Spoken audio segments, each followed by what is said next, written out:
यद्यदाचरति श्रेष्ठस् तत्तदेवेतरो जनः स यत्प्रमाणं कुरुते लोकस्तदनुवर्तते. In this verse, Krishna explains that people tend to imitate the actions of those who are considered great or influential.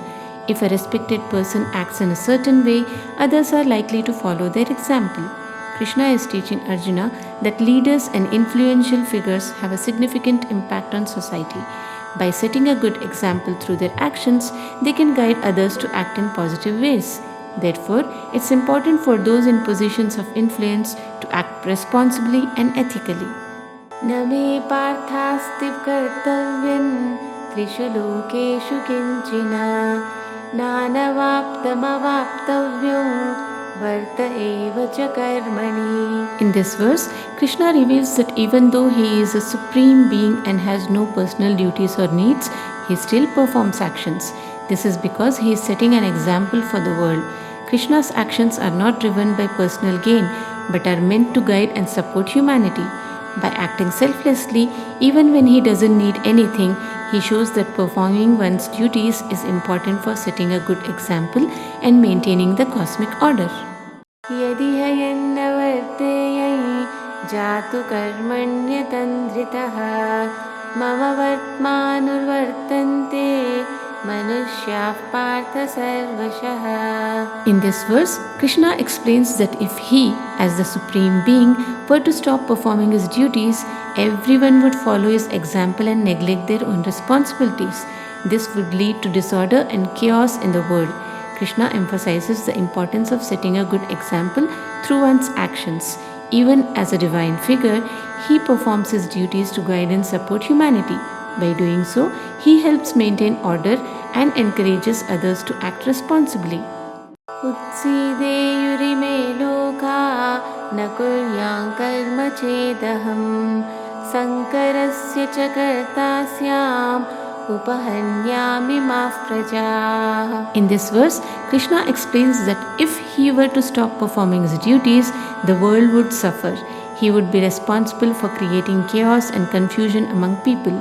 Krishna stresses that fulfilling one's responsibilities is crucial for maintaining order and harmony in the world.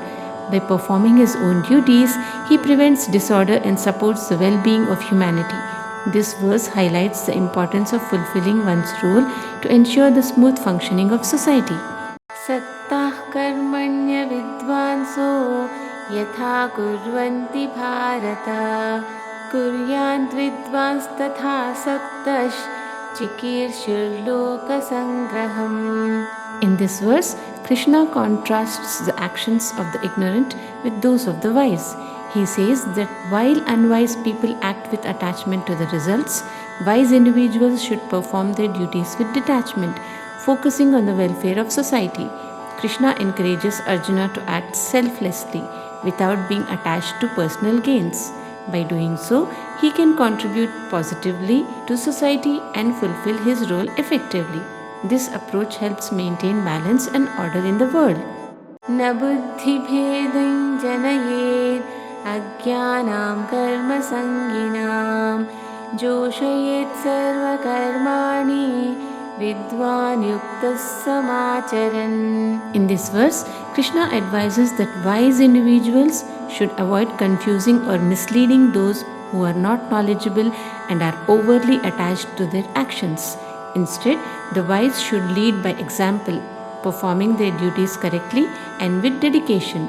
Krishna highlights the importance of setting a good example. By acting in a disciplined and responsible manner, wise people can positively influence others, helping them understand and follow the right path. This approach ensures that society benefits from the wisdom of those who lead by example. Prakriti kriyamanani gunaih karmani sarvashah ahankara vimudhatma kartaha miti manyate. In this verse, Krishna explains that all actions in the world are influenced by the three modes of nature, sattva, rajas and tamas. However, a person who is blinded by ego believes that they are the sole doer of their actions. Krishna is pointing out that the feeling of being the sole actor or achiever is an illusion created by the ego. In reality, actions are influenced by the natural qualities around us. Understanding this helps in reducing ego and acting with greater awareness and humility. Tattvavittu mahabaho gunakarma vibhagayoh gunaguneshu vartanta iti matva na sajjate. In this verse, Krishna explains that a wise person understands that the three modes of nature influence all actions. They realize that these modes interact with each other and thus remain unattached to the outcomes. Krishna is teaching that by recognizing this deeper understanding, one can remain detached and not be swayed by the results of their actions. This knowledge helps in maintaining inner peace and balance while performing duties. Prakriter guna sammudhas sajjante guna karmasu tan kritsan vido mandan kritsan vinna vichalayet. In this verse, Krishna explains that people who are confused by the three modes of nature become attached to their actions and results. He advises that those who understand the true nature of these modes should not try to change or disrupt such individuals. Krishna is emphasizing that it is important to respect others' processes and actions, even if they are influenced by ignorance or attachment. Instead of trying to correct or interfere with them, one should focus on their own understanding and actions.